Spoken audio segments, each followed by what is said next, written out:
Ang kwento ni Tomby. Ang kwentong ito ay hango sa totoong buhay. Mula ito sa isa nating tagapakinig na itago na lang natin sa pangalang Ace. Taong 1950, probinsya ng Cebu. Ang buhay ay karaniwang simple at mahirap. Ngunit paano kung ang buhay na iyong kinagisnan, hindi naman talaga dapat ito ang kapalaran? Handa ka bang alamin ang totoo o hahayaan na lamang na mabuhay ka sa kinagisnan mong pamumuhay? Ang kwentong tampok sa araw na ito, mula sa isang binata na tawagin na lang natin sa pangalang Ace. Ang kwentong binahagi niya sa atin ay kwento ng lolo ng pinsan. Ang pinsan na yun ni Ace, malayong kamag-anak na. Kumbaga third cousin. Kaya naman hindi makapaniwala ang binata nang malaman ang kwento sa likod ng tinuturing nilang lolo ng bayan. Maaraw ng mga panahong yun, kinailangan nila Ace na magpunta sa tahanan ni Lolo Manuel dahil yumao na ito. Marami ang nakilamay dahil itinuturing si Manuel na lolo ng bayan dahil sa kabutihang pinapakita nito sa kanyang kapwa. Insan, ang daming kaibigan ni Lolo, no? Bakit yung iba nasa labas lang, tsaka ang sabi ni Tia, huwag daw tayo iinom sa mga iniinuman ng mga bisita? Bulong ni Ace. Kagad namang hinila ito ni Eman, pinsan ng binata, at pumasok ang dalawa sa loob ng bahay. Alam mo ba na si Lolo Manuel? Hindi siya ordinaryong tao. At yung mga bisita ni Lolo, hindi rin mga normal na tao kagaya natin. Tugon ni Eman. Ano bang sinasabi mong pinsan? Paanong hindi katulad natin eh? Alien ba sila? Tanong ni Ace. Aswang si Lolo Manuel, Ace. Ang ibang bisita, malamang aswang din. Kaya naman huwag kang iinom sa pinag-iinuman nila, ha? Dahil baka mahawaan ka. Tugon ni Eman. Nanlaki ang mga mata ni Ace sa sinabi ng pinsan. Hindi nito napigilang matawa. Ano ka ba naman, insan? Ang ganda ng biro mo, napatawa mo ako, ah. Wika ni Ace habang umiiling. Binatukan naman ni Eman ang pinsan at muling pinaupo si Ace. Hayaan mo, ikukwento ko sa'yo. Hindi talaga natin kaano-ano si Lolo Manuel. Dahil ikalawang asawa lang ito ni Lola. Si tatay mismo ang nagsabi sa akin, kaya makinig kang maigi, ha? Wika ni Eman. Nagsimula na itong magkwento at nakinig ng mabuti si Ace. Marvin, itakas mo ang aking anak. Siya na lamang ang aking pag-asa laban sa sakim kong kapatid. Ingatan mo si Manuel at balang araw. Alam kong magkakasama rin sila ng kakambal niyang si Cesar. Iligtas mo siya at ilayo dito. Pakiusap ni Nanay Binay. Makakaasa kang aalagaan ko ang anak mo, kaibigan. Palalakihin ko siya na parang tunay kong anak. Makakapagpahinga ka na. Balang araw mababawi rin ng anak mo ang para sa inyo. Tugon ni Marvin. Binuhat nito ang sanggol at tinakas sa gitna ng kaguluhan ng mga gabunan para sa kapangyarihan. Lumaki sa poder ng mga manggagamot at babaylan si Manuel. Sagana sa likas na yaman ang kanilang tahanan. Kumbaga wala na silang kailangan pa at hihilingin dahil pinagkaloob na sa kanila ng Diyos. Anak, pumunta ka na rito at mag-aagahan na tayo. Alam mo naman na dediretso tayo sa gubat para mangaso eh. Wika ni Tatay Marvin. Opo, tay. Pero pwede po bang patakpan ng puon? Pakiramdam ko po, nasusunog ako kapag nakikita ko yan eh. Tugon ni Manuel. Kaagad namang tinakpa ni Tatay Marvin ang poon. Hinubad rin ito ang suot na medalyon at nilagay sa lagayan. O siya, kumain na tayo at marami pa tayong gagawin. Wika ni Tatay Marvin. Napatango naman si Manuel at nagsimula ng kumain. Tay, magsasanay po ba tayo ngayon pagtapos mangaso? Tuturuan mo na po ba ako ng ilang kaalaman na pwede sa akin? Tanong ni Manuel. Oo naman anak. Hindi naman pwedeng hayaan ko na lang na wala kang kakayahan dahil lang sa hindi ka pwedeng humawak ng banal na bagay. Tugon ni Tatay Marvin. Bakit po ba kasi ako nasusunog sa mga medalyon at mga may basbas na kagamitan? Hindi naman po ako aswang, di ba po? Tanong ni Manuel. Halos mabilaukan si Tatay Marvin sa tanong ng anak. Natural, anak kita eh. Dahil wala naman akong lahing aswang. Kahit ang yumao mong ina walang dugong aswang. Tugon ni Tatay Marvin. Napangiti si Manuel at nagpatuloy sa pagkain. Bakit hindi na lang ho tayo lumapit sa punong babaylan para malaman natin kung ano ba yung nangyayari sa akin at kung bakit ganito ako? Hayaan mo na anak. Espesyal ka kaya ganyan. Balang araw malalaman din natin kung bakit. Tugon ni Tatay Marvin. Napabuntong hininga na lamang si Manuel sa sinabi ng ama. Hindi lubos maisip ng bata kung bakit gano'n na lamang ang kondisyon. Buhat nang siya'y magkaisip. Ni minsan hindi niya pa nagawang makahawak ng mga banal na bagay. Dahil nasusunog siya at nangihina sa hindi malamang dahilan. Lingid sa kaalaman ni Manuel, hindi si Marvin ang tunay niyang ama. Isa siyang mataas na uri ng aswang. Isang gabunan. Ngunit ang tunay nitong pagkatao ay hindi niya pa alam. Pilit itong inilihim ni Tatay Marvin sa kagustuhan na mailayo sa anumang panganib si Manuel. Matapos kumain, kaagad nang nag-asikaso ang mag-ama at nagpunta sa gubat upang mangaso. Nakahuli naman ng malaking baboy ramo si Manuel. Inuwi nila yon sa kanilang tahanan. Dahil sa kondisyon ni Manuel, pinagawa nito ni Tatay Marvin ng sariling bahay upang hindi mapahamak. Habang tumatagal, alam ni Marvin na hindi niya habang buhay maitatago ang sekreto sa anak. Dahil siguradong kapag tumuntong sa tamang edad si Manuel, lalabas din ang tunay nitong pagkakakilanlan bilang isang gabunan. Sa paglipas ng panahon, inihanda ni Tatay Marvin ang anak-anakan dahil nangako ito sa kaibigan na ama ni Manuel na babawiin nila ang lupang kinuha sa kanila. Sa pagdaan ng araw mas lalong napaisip si Manuel sa kalagayan. Ganun pa man, hindi ito nag-isip ng masama bagkus nagtuon ito sa pagsasanay. Tay, bakit po pala tinuturuan mo akong makipaglaban at ng mga orasyon? Hindi ko naman mahahawakan yung mga banal na sandata eh. Tanong ni Manuel.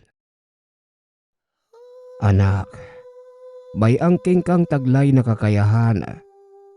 Sa ngayon hindi mo pa makikita pero pagdating ng tamang panahon, malalaman mo din kung bakit ko ginagawa ito. Pagpapaliwanag ni Tatay Marvin.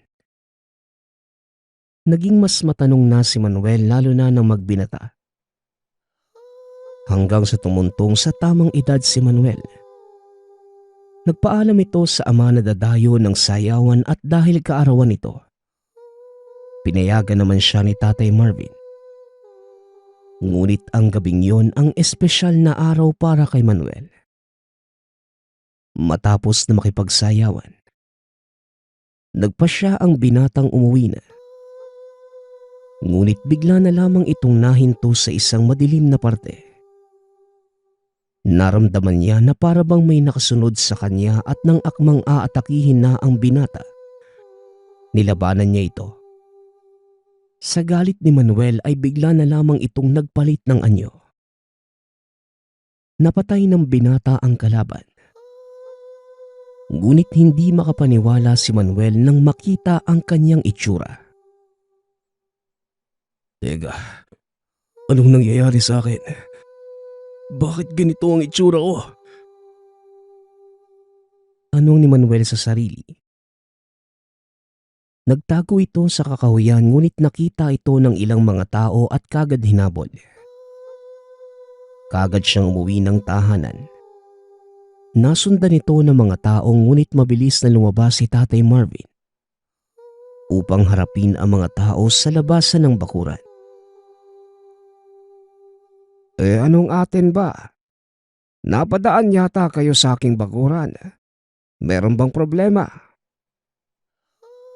Tanong ni Tatay Marvin. May nakita ka bang gabunan na nagawi dito? Nasundan kasi namin yung aswang. Parang dito banda pumasok. Tanong ni Tandang Tenyong, kapitan sa baryong ito. Kung may aswang man na nakapasok sa aking bakuran, panigurado dito pa lang sa labas bubulagtahan na yon. Napapalibutan ng pangontra itong aking tahanan. Baka naman nagkakamali lamang kayo ha? Tugon ni Tatay Marvin. Naniwala naman ang mga ito lalo pat kilala sa baryo si Tatay Marvin bilang isa sa pinakamagaling na albularyo. Sige Mang Marvin.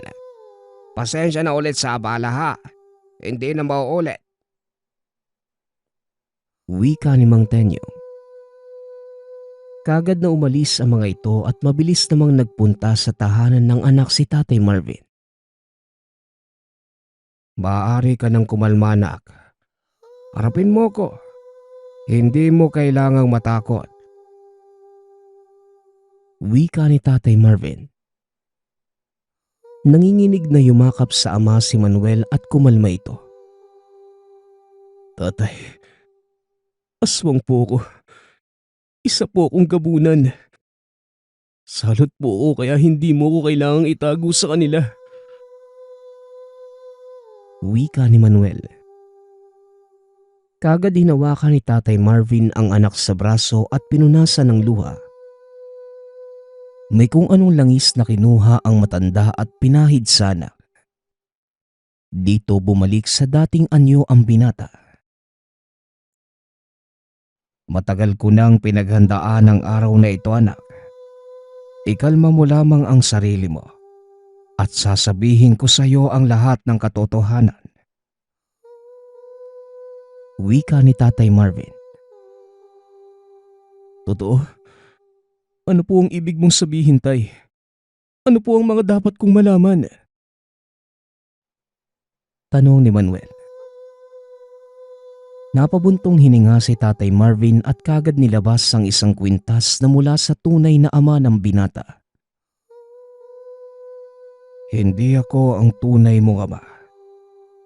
Matagal na siyang namatay at hindi ko alam kung ano ang eksaktong nangyari. Pero itinakas kita sa kaguluhan noon. Dahil yon ang kagustuhan ng iyong mga magulang. Ang kwitas na yan ang susi sa iyong pagkatao. Bawiin mo ang teritoryong pagmamay-ari ng iyong mga magulang.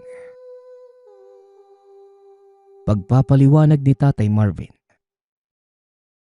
Kwintas na pagmamay-ari ng maharlikang gabunan? Tanong ni Manuel. Oo anak, isa kang gabunan. Naging matalik na kaibigan ko ang iyong magulang ngunit maaga silang kinuha sa iyo. Itinago ko ang katotohanan upang maprotektahan ka. At ngayong alam mo na ang totoo, ihahanda kita sa pagharap sa iyong kalaban at hanapin mo ang iyong kakambal. Tugon ni Tatay Marvin. Hindi makapaniwala si Manuel sa lahat ng nalaman. Tila napakabilis na mga pangyayari. Hindi niya malaman kung ano nga ba talaga ang nagaganap. Teka, hindi ikaw ang tunay kong ama at meron akong kakambal. Sino naman ang sinasabi mong kalaban, Tay? Hindi ko po talaga maintindihan eh. Tanong ni Manuel. Natahimik na lamang si Tatay Marvin. Mabilis na pinaliwanag sa anak-anakan ng totoo. Sa puntong yun naunawaan na ni Manuel ang lahat at malinaw na sa kanya kung ano ang mga dapat gawin. Anak, kailangan mong maging handa dahil hindi natin alam kung sino nga ba ang siyang makakalaban mo. Nalaman ko rin na ang iyong kakambal, ang tiyuhin mo ang nagpalaki sa kanya. Kaya naman hindi malabong nilason nito ang isipan ng iyong kapatid. Huwag po kayo mag-alala, Tay. Kahit hindi po ikaw ang tunay kong ama, sa puso ko ikaw pa rin ang tatay ko. Hinding-hindi po kita bibiguin. At pangako, gagawin ko ang lahat, matutunan lang ang lahat ng aral na tuturo mo sa akin. Salamat anak. Dahil hindi ka nagalit sa akin. Tunay ngang napalaki kita na mabuting tao. Pag-uusap ng mag-ama. Matapos ang araw na yon, walang sinayang na oras ang binata at nagsanay ito sa abot ng makakaya. Palagi namang nakagabay sa kanya ang ama-amahan na labis na pinagpapasalamat ni Manuel. Isang gabi, habang namamasyal sa gubat si Manuel, dahil yon ang gawain na taguan nito sa tuwing nagpapalit siya ng anyo, bigla na lamang itong nilapitan ng isang gabunan. Anak ng pinuno, ano ang ginagawa mo rito sa gubat ng ganitong oras? Delikado at baka mapahama ka, lalo na't teritoryo ito ng mga babaylan at albularyo. Wika ng lalaki. Nagtaka naman si Manuel sa sinabi nito. Ngunit naalala ng binata ang sinabi ni Tatay Marvin sa kanya patungkol sa kakambal. Kaagad namang nagpanggap ang binata upang hindi mabuko. Ayos lang naman ako dito ah. Huwag mo akong alalahanin. Kaya ko ang sarili ko. Hintayin mo na lang ako sa kampo natin. Pagpapanggap ni Manuel. Masusunod po. Hindi na kita aabalahin sa ginagawa mo. Mauna na ho ako sa inyo. Tugon ng lalaki. Tumango lamang si Manuel at nang makaalis ang lalaki, kaagad bumalik sa tahanan ang binata. Abot-abot na kaba ang naramdaman ni Manuel. Alam niyang nalaman na ng mga kalaban na buhay siya. Kaya naman hindi nito magawang kumalma na kaagad namang napansin ni Tatay Marvin. Kanina ko pa napapansin anak na hindi ka mapakali ha. Ano bang iniisip mo? May nangyari ano? Tanong ni Tatay Marvin. Tay, may nakakita po sa akin kanina sa gubat. Napagkamalan po akong kakambal ko. Ngayon, marahil alam na nilang buhay ako. Anong gagawin natin? Kinakabahan ako dahil maaari sumugod sila dito sa tahanan natin. Tugon ni Manuel. Kung ganun, dapat ngayon pa lang maghanda na tayo. Huwag kang mag-alala dahil gagawin ko ang lahat. Maprotektahan ka lang anak. Gagawa ko ng paraan upang maitago mo ang tunay mong itsura nang sa ganun. Maaari kang tumakas kapag sumugod sila dito sa ating baryo. Pero tay, ayokong iwanan ka dito at mga kasamahan natin. Malaki ang utang na loob ko sa inyo. Makinig kang mabuti sa akin, anak. Sa tingin mo mananaig tayo sa kanila kung sabay-sabay tayong mamamatay? Paano mo sasabihin sa kakambal mo ang katotohanan kung pati ikaw mapapahamak? Hahayaan mo na lang bang lamunin ang kasamaan ng kapatid mo? Tanong ni Tatay Marvin. Natahimik si Manuel sa sinabi ng ama. Kaagad na gumawa ng paraan si Tatay Marvin upang maitago ang pagkatao ng anak-anakan. Makalipas ang 1 linggo kagaya ng inaasahan, sumugod ang mga kalaban sa tahanan nila Manuel. Kaagad namang nakipaglaban ang mga ito. Ngunit hindi sapat ang kanilang puwersa upang ubusin ang kalaban. Sa gitna ng labanan nasaksak si Tatay Marvin ng kaaway. Kaagad itong tinakas ni Manuel ngunit malubha na ang natamo nitong sugat. Tay, lumabang ka. Gagawa ako ng paraan para malunasan niyang sugat mo. Wika ni Manuel. Anak, ituloy mo ang ating plano. Huwag kang panghinaan ng loob. Babantayan ka namin ng iyong magulang at gagabayan ka hanggang sa tagumpay. Tugon ni Tatay Marvin. Nahirapan na ito sa paghinga at unti-unting pinikit ang mga mata. Binawian ito ng buhay. Napuno ng galit ang puso ni Manuel. Pangako, Tay, hindi kita bibiguin. Gagawin ko ang makakaya ko para maipagiganti ka lang. Wika ni Manuel. Inilibing ng binata ang ama sa likod ng tahanan upang hindi malaman ang intensyon na paghihigante. Sumama sa mga kapwa aswang ang binata at tinukoy ang kanilang kahinaan.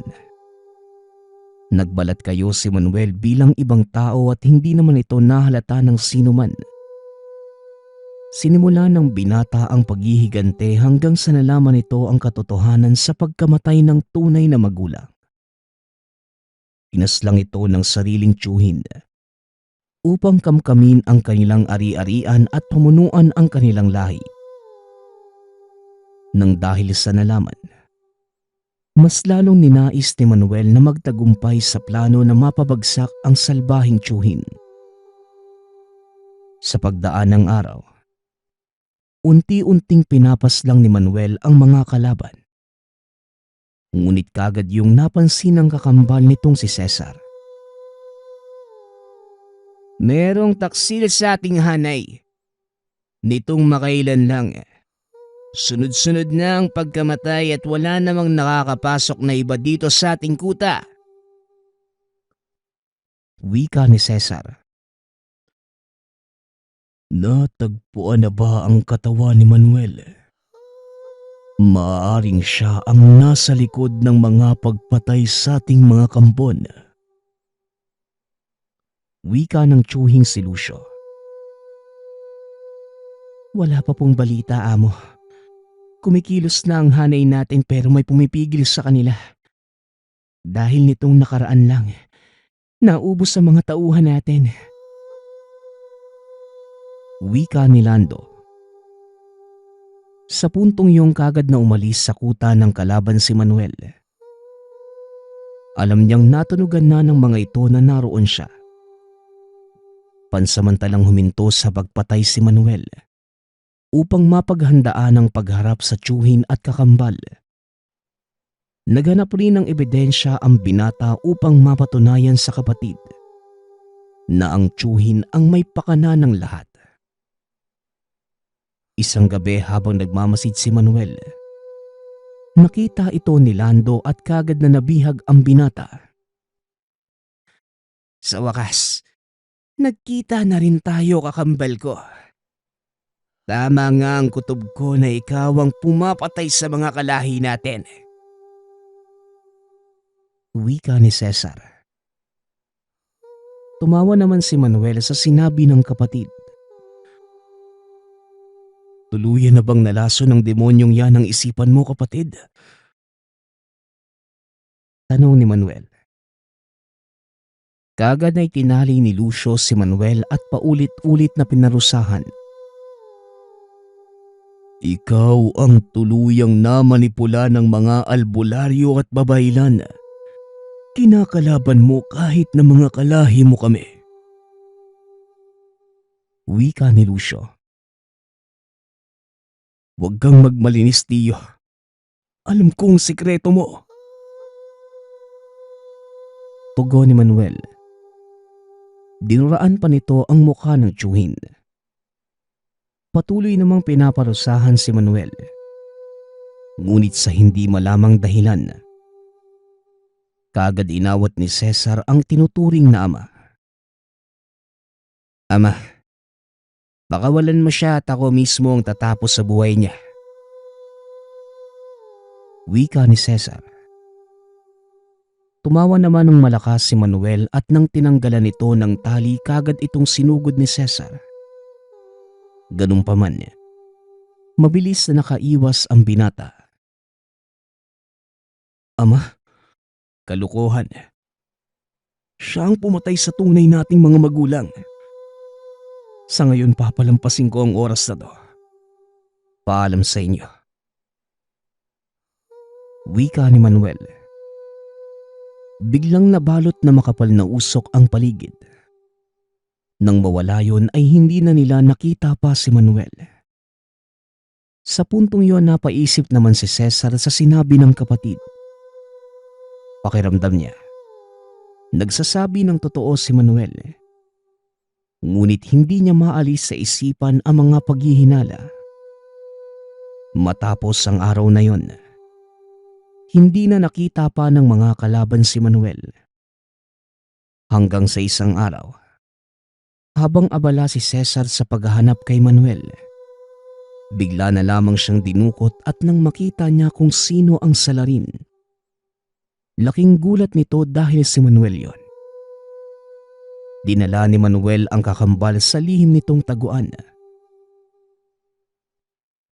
Manuel, bakit mo ba kinakalaban ng tatay natin? Bakit mas pinapanigan mo ang mga kalaban? Tanong ni Cesar. Inihagis ni Manuel ang isang sobre sa kapatid, kung saan sinulat ng kanilang ama ang lahat ng kasakiman ni Lucio. Alam kong hindi pa tuluyang nabilog ni Lucio ang utak mo. Mag-isip ka, Cesar. May ama bang gugustuhin na patayin ang sarili niyang anak? Sa tingin mo papatay ba ako ng kalahi natin kung siya ang tunay nating ama?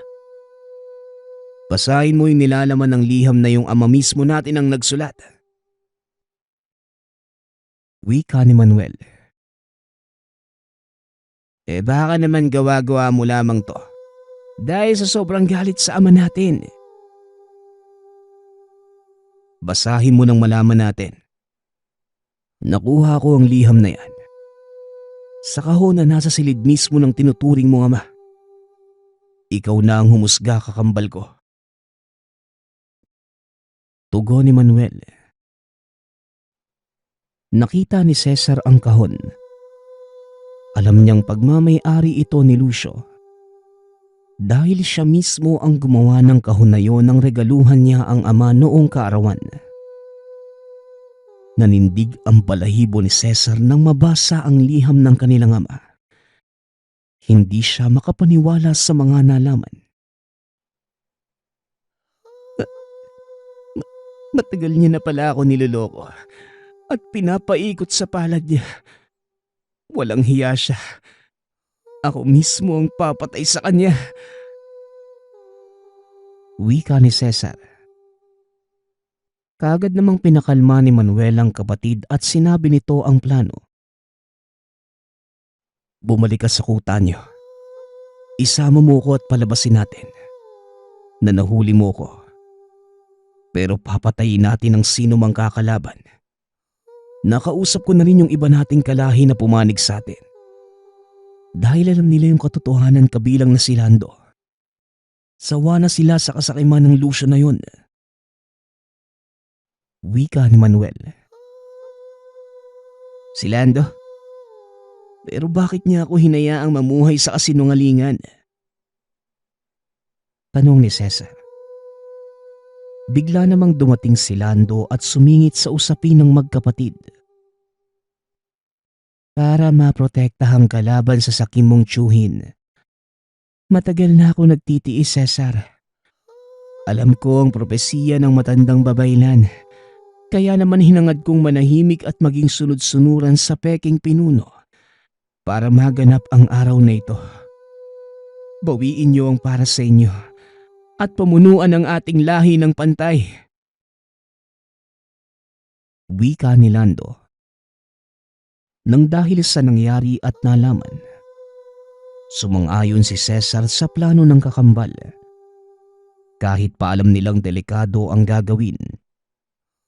Ngunit dahil sa mga kasamahan na handang magbuwis ng kanilang buhay, lumakas ang loob ng binata. Matapos ang pag-uusap na yon, nagpanggap na sugatan si Lando.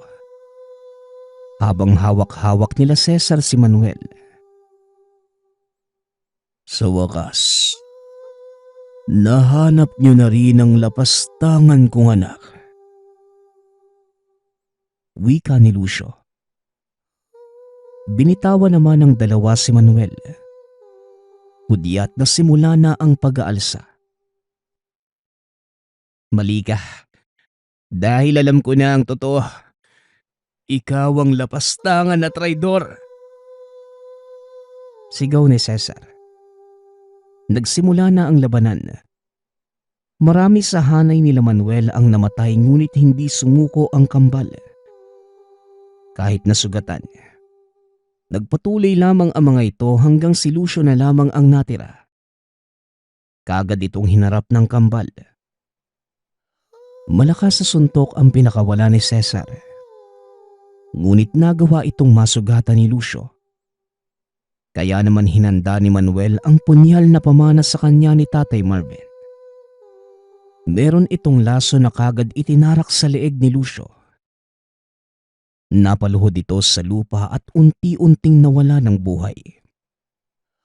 Nanalo ang dalawa laban sa kanilang sakim na tiyuhin.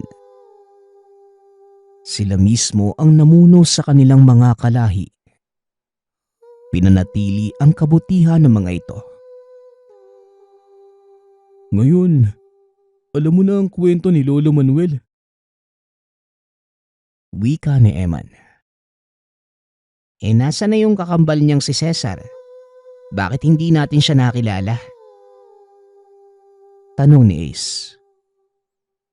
Ayon kay tatay, maagang nawala si Cesar dahil sa isang sakit na kumalat noon. Tumakas sa kanilang baryo si Lolo Manuel kasama ang iba upang isalba ang kanilang buhay. At ang langis na bigay noon ni Mang Marvin, yun ang ginamit ni Lolo upang mamuhay ng payapa kasama nating mga normal. Tugon ni Eman. Labis na namangha si Ace sa kwento ng lolo. Hindi nito lubos maisip na isang gabunan ang kinagisna nilang lolo. Sa kasalukuyang taon, patuloy na binabahagi ni Ace sa mga anak ang kwento ni Lolo Manuel na nagbigay ng aral sa lahat. Napiliin ang kabutihan kesa sa kasamaan. Ang susunod nating kwento ay mula sa isa nating tagapakinig. Naitago na lang natin sa pangalang Perry. Taong 1975. Bantayan, Cebu. Kumikinang ang ganda ng kalikasan sa Bantayan. Halos lahat ng mga residente sa lugar ay umaasa sa dagat. Labis ang pagnanasa ni Perry na makaahon sa hirap. Kaya hindi lang pangisda ang pinagkukunan nila ng pangkonsumo sa araw-araw. Ayon kay Perry, hindi naman sa lahat ng pagkakataon ay masagana ang dagat. Darating ang araw na dadalang ang mga isda. Lalo't nauuso noon ang paggamit ng dinamita at iba pang ilegal na paraan. Hanggang sa ng ibang isla si Perry at pumunta sa syudad ng Cebu. Nagtrabaho sa karinderya kasama ang kapatid na babae na si Inday. Subalit sa kasamaang palad, namatay ang kapatid. Kaya labis na kalungkutan at paghihinagpis ang naramdaman ng binata. Napilitang tumigil sa pagtatrabaho si Perry. Inuwi ang labi ng kapatid at doon pinaglamayan hanggang sa inilibing pagkatapos ng ilang araw. Walang ibang kapatid si Perry maliban kay Inday. Magkasundo silang dalawa at labis ang pagmamahal sa kapatid. Parehas sila ng pangarap na may ahon ang pamilya sa hirap. Hindi na bumalik pa ng syudad si Perry dahil ayaw niyang malayo sa kapatid. Walang araw na hindi niya ito dinalaw sa libingan. Hanggang sa napanaginipan ni Perry ang kapatid. Hindi namatay si Inday. Natutulog lamang ito at inakala nilang bangungot. Nagising si Inday noong kasalukuyang iniimbalsama. Pero wala na. Huli na ang lahat at tinuluyan na lamang ng mga imbalsamador. Paulit-ulit itong napapanaginipan ni Perry na halos ikabaliw niya. Hindi na siya nakakatulog. Iniisip na baka totoo nga ang panaginip. Dahil marami naman ang albularyo sa lugar. Sinubukan niyang magtanong-tanong. Ayon sa albularyong si Diosdado, totoo ang pahiwatig ng yumao. Dapat ay pinalampas muna ng 24 na oras bago inimbalsama. Pinalampas naman po. Sa katunayan 2 araw pa nga yun. Pero hindi siya nagising Kaya napagpasyahan na ng mga magulang namin na gawin na ang paglalagay ng medisina. Wika ni Perry. Talagang hindi pinalad si Inday. Marami nang nangyari na katulad niya na. Inakalang patay na. Buhay pa pala at nawalay lang panandalian ng kaluluwa sa katawan. O tinatawag din niya na sleep astral. Tugon ni Mang Diosdado. Naaawa noon si Perry sa kapatid at nakaramdam na matinding konsensya at pagkamuhi sa sarili. Pero si Perry ang kasama nito. Hindi man lamang niya naisip na baka natutulog ang kapatid. Dapat hindi niya pinagsabi na namatay ang kapatid habang katabi sa pagtulog. Dapat itinago na lamang at siguro buhay pa ito hanggang ngayon. Sa patuloy na paglipas ng araw, buwan na taon, hanggang sa lumipas ang 6 na taon. Matindi pa rin ang pagsisising nararamdaman ni Perry. Nalulung sa alak ang binata at hindi na iniisip ang sariling kapakanan. Kahit anong payo ng mga magulang ay hindi na nakikinig si Perry. Hanggang sa muli niyang napanaginipan ang kapatid. Ayon kay Inday. Buhay pa ako, kuya. Huwag mo na akong masyadong isipin. Napapabayaan mo na ang sarili mo, kuya. Magbago ka na. Sige na't magagalit ako sa'yo. Hukayin mo ko at makikita mo. Wika ni Inday sa panaginip. Matapos ang panaginip na yon, may naramdamang kakaiba si Perry. Naniniwala ang binata sa mga pagpaparamdam na mga namatay na. Bagog pa sa alak si Perry. Ngunit naglalaro sa isipan na kailangan niyang hukayin ang labi ng kapatid. Ang problema, baka magalit naman ng mga magulang. Kaya sinabi niya kay Tatay Ben ang lahat. Ano ka mo? Naihibang ka na ba? Resulta na yan ang kakainom mo araw-araw.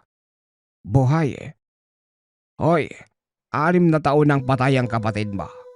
At kung may pagkakamali man tayo noon, Matagal na naming kinalimutan ng nanay mo yon eh. Para ano pa? Para lukubin lang ng konsensya at hindi naiisipin ang hinaharap. Maghilamos ka nga at nang mahimasmasan niyang kukote mo.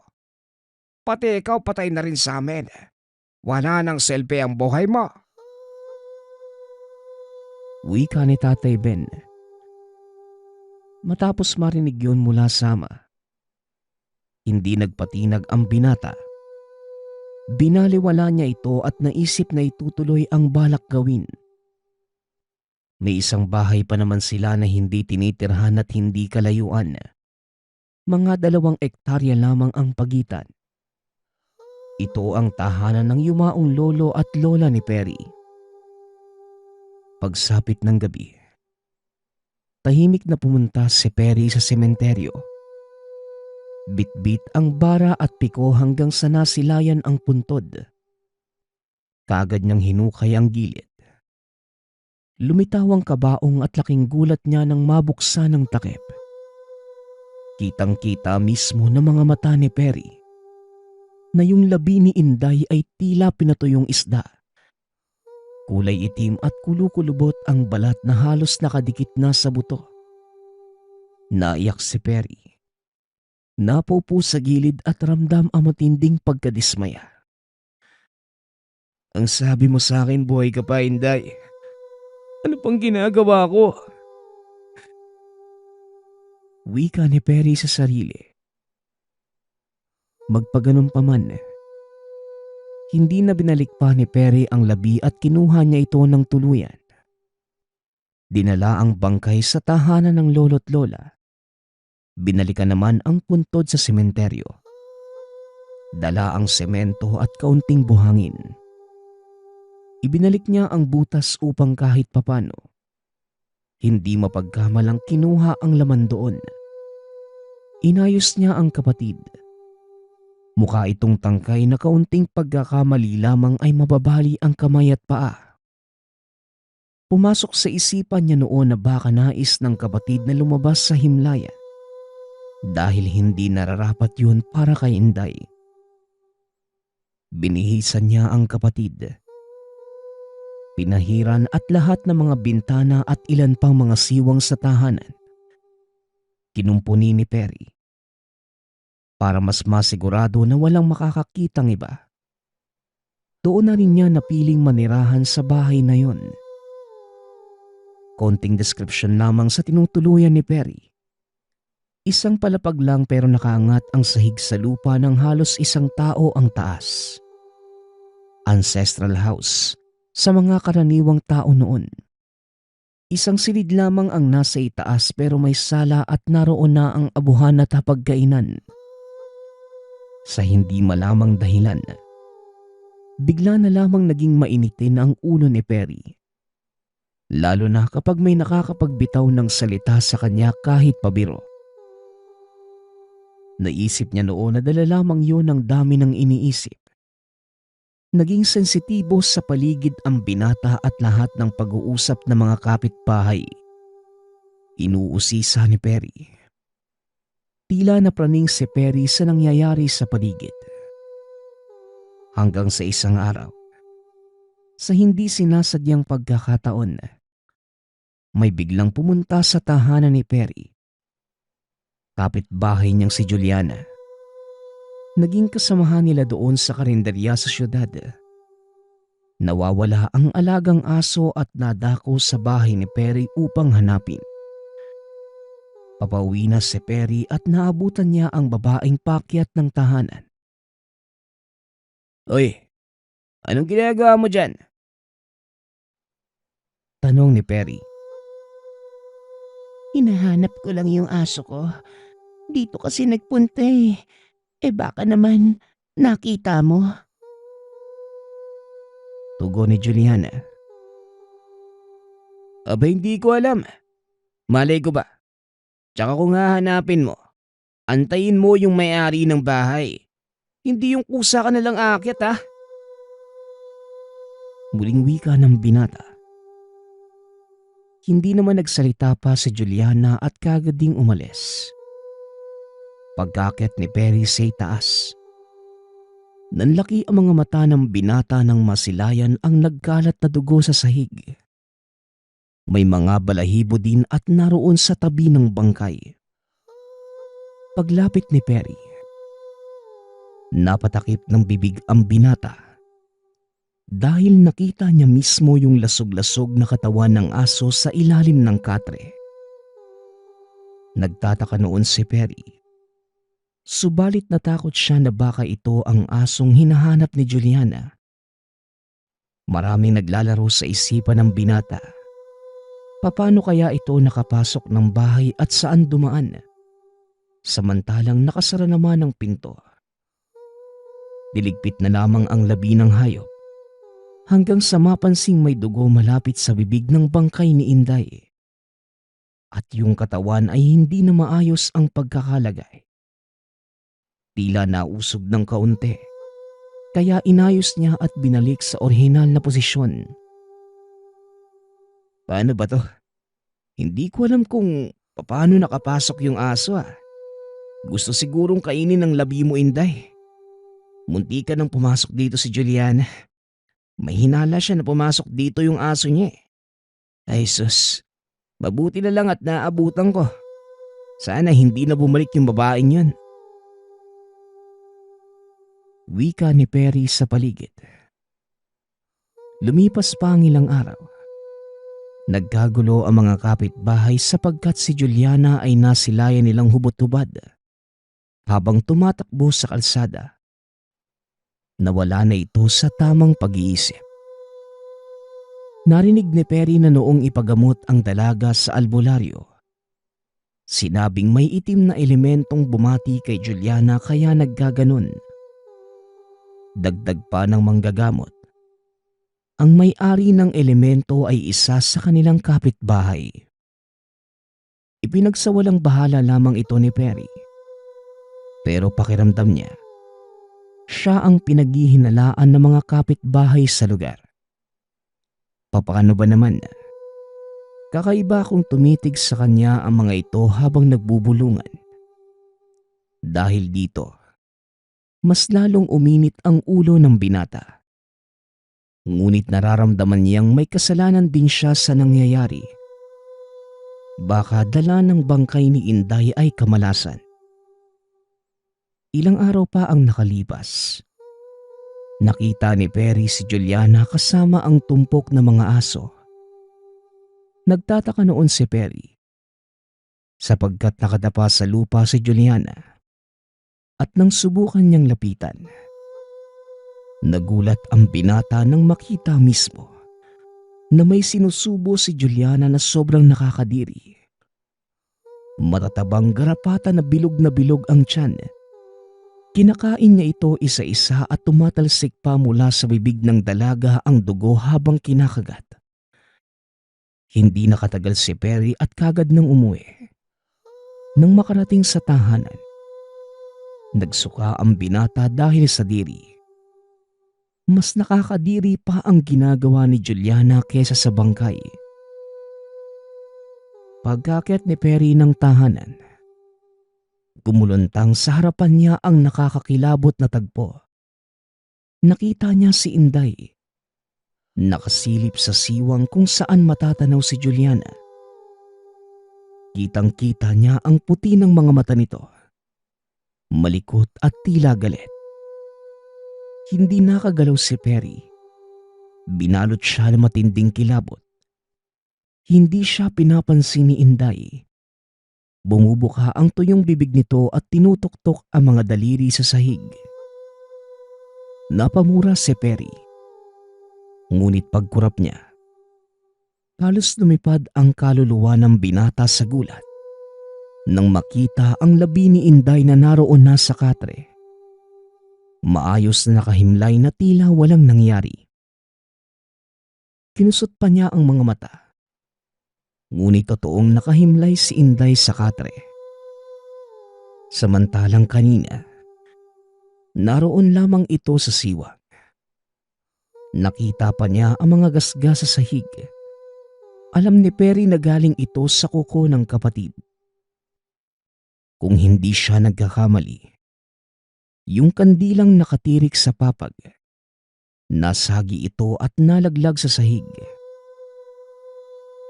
O Inday, naghihinala na ako sa iyo ah.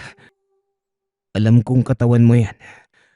Pero hindi ko alam kung sinong kaluluwa ang umuuko pa dyan.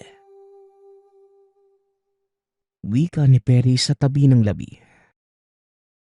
Mula noon, mas naging mapagmasid na si Perry. Hindi lamang sa mga kapitbahay kundi pati na rin kay Inday. Araw-araw niyang sinusuri ang pagbabagong nangyayari. Nagkaroon ng maliit na butas sa gilid ng abuhana kasya ang katawan ng aso. Kasya din ang katawan ni Inday dahil sa kanipisan. Padami din ng padami ang mga gasgas sa loob ng tahanan. Ngunit ang hindi niya maintindihan, kung gagagawan yon ni Inday, bakit hindi man lang niya nasisilayan ito sa akto? Samantalang ganun na lamang ang pagmamasid niya sa labi ng kapatid. Hinayaan na lamang ito ni Perry. Hanggang sa isang gabi, habang nakahiga sa papag ay narinig niyang lumangit-ngit ang sahig na tila may tumutulak galing sa ilalim. Marahang tumayo si Perry. Laking gulat ng masilayang.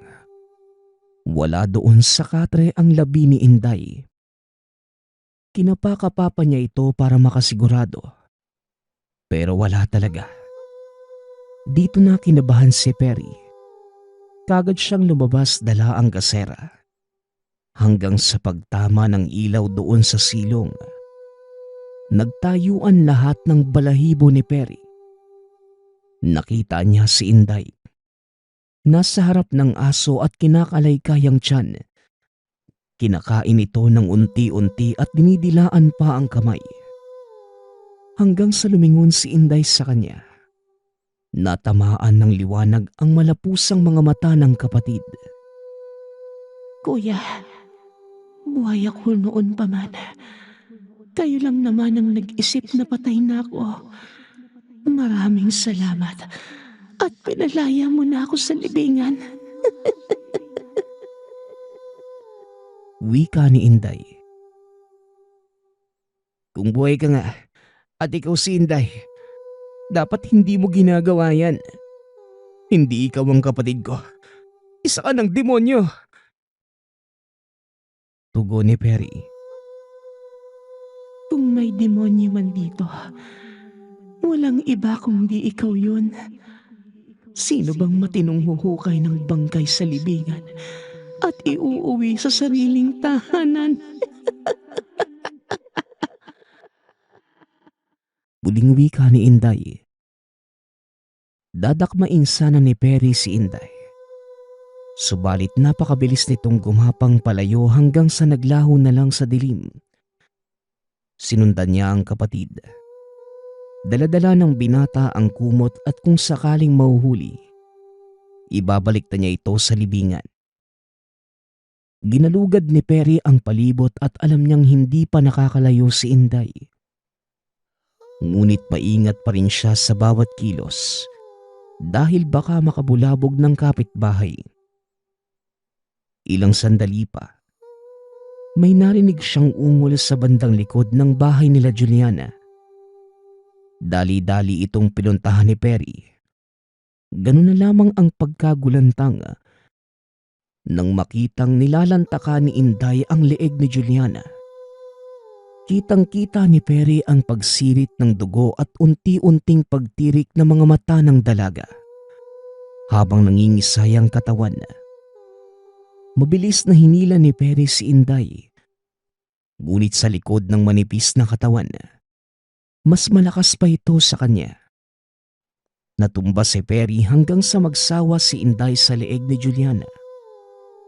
Biglang biniyak ni Inday ang dibdib ng dalaga at nilubog ang muka. Ilang sandali pa, kinaladkad ni Inday ang patay na katawan ni Juliana papunta sa masukal na lugar. Kahit hirap na, pinilit ni Perry na sundan ng kapatid. Hanggang sa palayo ng palayo at nakarating sila malapit sa pangpang. Dito niya nakitang nilaglag ni Inday ang labi sa dagat. Naglakad si Inday palapit sa kanya.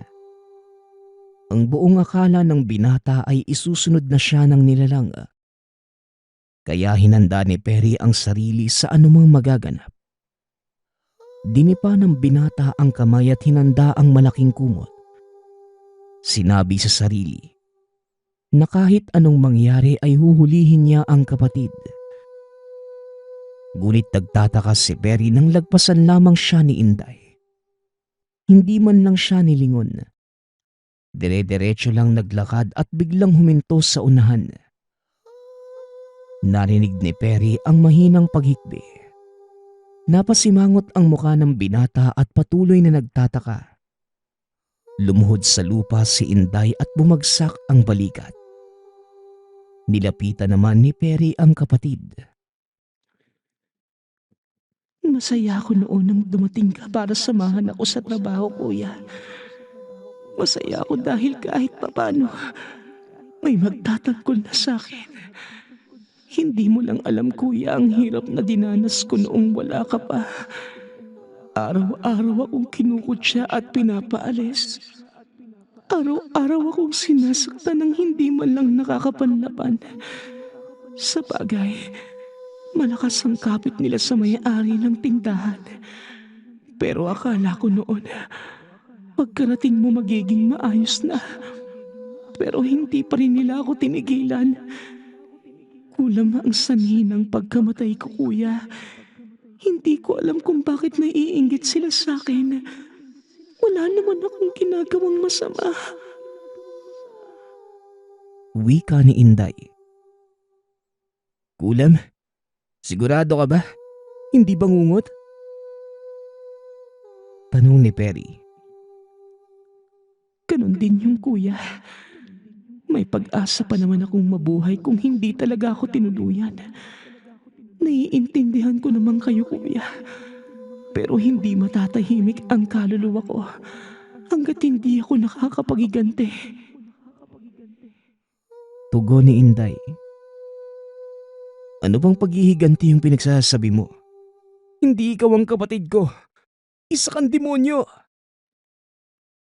Hindi mo lang siguro alam, kuya. Pero patay na ang dalawang pinsan ni Juliana.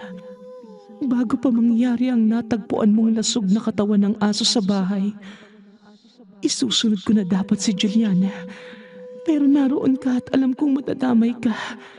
Kaya sinira ko ang pag-iisip niya. Tinatakot ko gabi-gabi pero hindi sapat yun para matigil ang lahat. Dagdag ni Inday. Ano bang pinagsasabi mo? Bakit napunta kay Juliana? Ano bang kasalanan niya? Tanong ni Perry. Bahagyang tumahimik ang paligid at hindi kaagad nakasagot si Inday. Unti-unting inangat ang muka at nang magkatitigan sila ni Perry. Sila mismo ang pumatay sa akin, kuya. Sila ang nangalipusta at nagpahirap sa akin habang nasa trabaho. Mangkukulam si Juliana, kuya. Tugon ni Inday. Napanganga si Perry nang marinig ang mga katagang binitawan ng kapatid. Naluha na lamang ang binata at naalala ang dating sumbong sa kanya ni Inday. Bukod sa pang-aalipusta, tinangkapan ng pinsan ni Juliana na gahasain ang kapatid. Mabuti na lamang ay hindi natuloy. Susubukan sana itong kumprontahin ni Perry. Subalit pinigilan naman siya ni Inday at sinabing hayaan na lang. Kahit papano, hindi na ito makakalapit dahil naroon na siya at nagtatrabaho kasama ni Inday. Galit na galit si Perry. Ramdam niya ang paghihinagpis ng kapatid. Pero ano't ano pa man ay nakapagiganti na ito. Sa pagpapatuloy ng pagsasalaysay ni Inday, tapos na ang lahat at matatahimik na ang kaluluwa niya. Isinuko ni Inday ang sarili kay Perry. Ilibing mo na ako, kuya. Lagyan mo ng pako ang dibdib ko at ibaon mo bilang sumpa. para tuluyan na akong makapagpahinga. Wika ni Inday. Kagad naman itong sinunod ni Perry. Binalot niya ng kumot si Inday at nang makarating sa sementeryo, nilagyan niya ng pako ang dibdib. Ibinalik sa puntod at pagkatapos ng lahat, umakto na tila walang nangyari.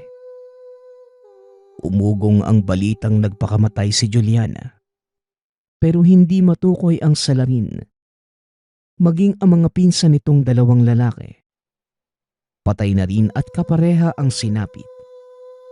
Natagpuan ng labi na palutang-lutang sa dagat at lasog-lasog ang katawan. Nanatili itong sekreto ni Perry at ngayon lamang binahagi upang maging buhay na patotoo sa mga naganap. Lahat ng ito ay dahil sa paghihiganti ng isang bangkay.